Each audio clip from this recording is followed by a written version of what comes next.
यूं तो बनारस घाट अपनी खूबसूरती के लिए बहुत प्रचलित है, पर घाट के किनारे कई राज लिए बैठे हैं। ये कहानी शुरू होती है बनारस के घाट के पास बने ममता निवास से, जहां प्रिया लाल जोड़े में ममता के घर उसकी बहू बनकर आती है। आओ आओ बहू, घर को अपने पैरों से पवित्र करो।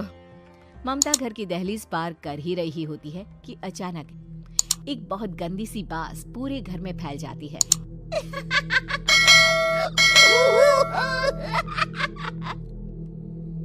ये बदबू और ये आवाजें, ये कौन हंस रहा है माँ? अब ये पड़ोसी ना हमारे थोड़े अलग से है। कहाँ हम शाकाहारी और ये मांस मच्छी खाने वाले। छोड़, तू ध्यान मत दे और गृह प्रवेश कर।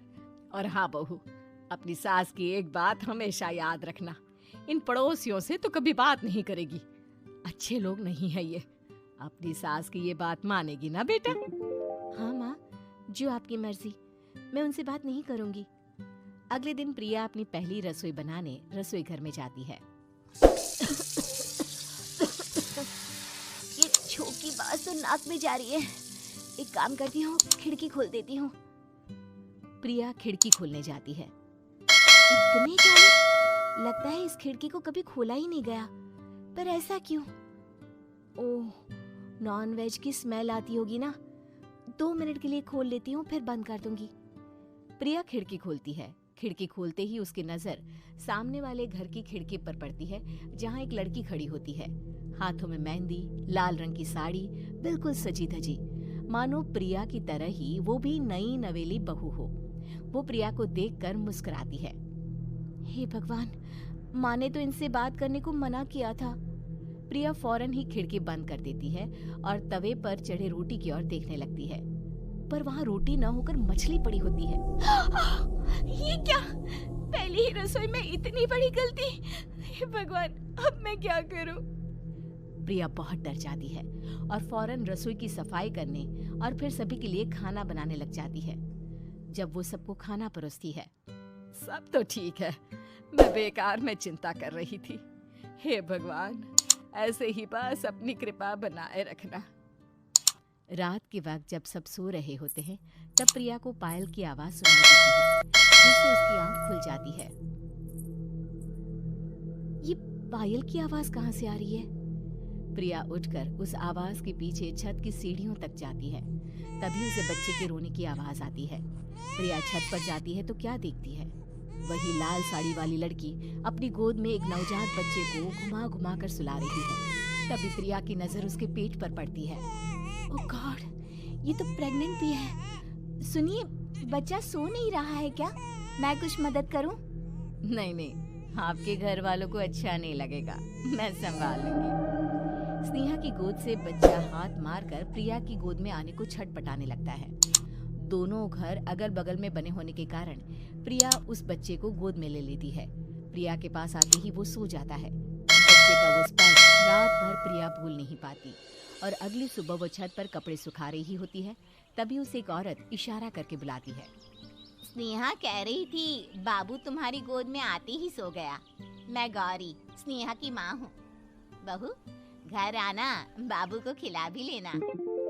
शाम को जब घर पर कोई नहीं रहता, बच्चे से मिलने के लिए प्रिया छिपकर अपनी पड़ोसन के घर चली जाती है और कुछ देर बच्चे को खिलाकर वापस लौट आती है। इसके कुछ दिन बाद ही प्रिया को पता चलता है कि वो माँ बनने वाली है। ममता की खुशी का ठिकाना नहीं रहता।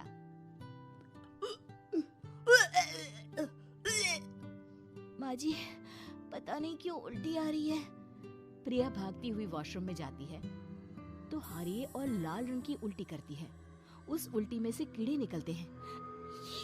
ये क्या? खून और ये कीड़े! माँ! माँ!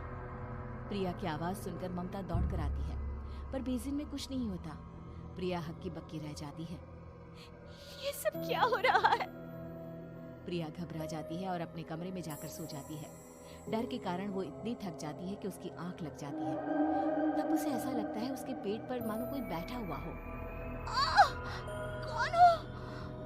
प्रिया के पेट पर एक 5 महीने की बच्ची बैठी हुई थी, जो बुरी तरह जली हुई थी। माँ, तुम ही मुझे लाई ना अपने पेट में? मैं तुम्हारी माँ नहीं हूँ। कौन हो तुम? माँ, देखो मैं जल गई बुरी तरह से। 6 महीने पेट में रहने को भी मुझे नहीं मिला। सहला दो ना माँ। बचाओ, बचाओ, माँ। ममता दौड़कर कमरे में आती है। प्रिया की बातें सुनकर वो सब समझ जाती है।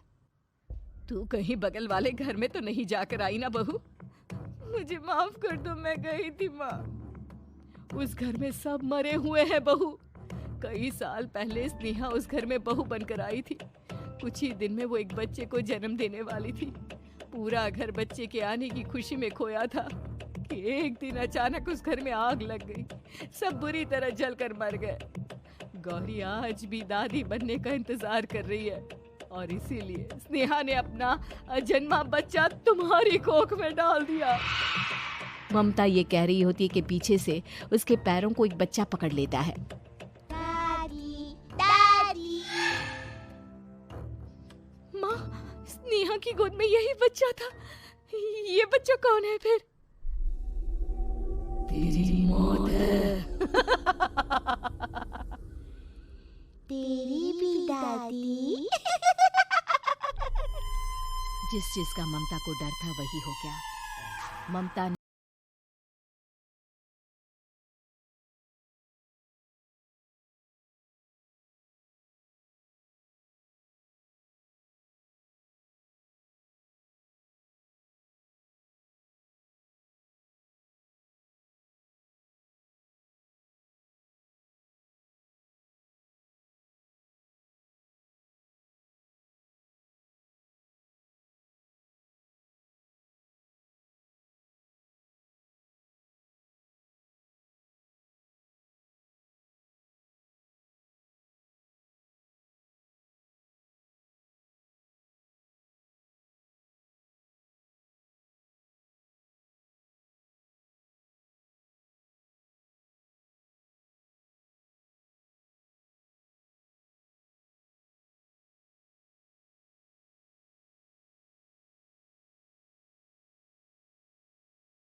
देती है और ममता निवास फिर से आत्माओं के साए से मुक्त हो जाता है।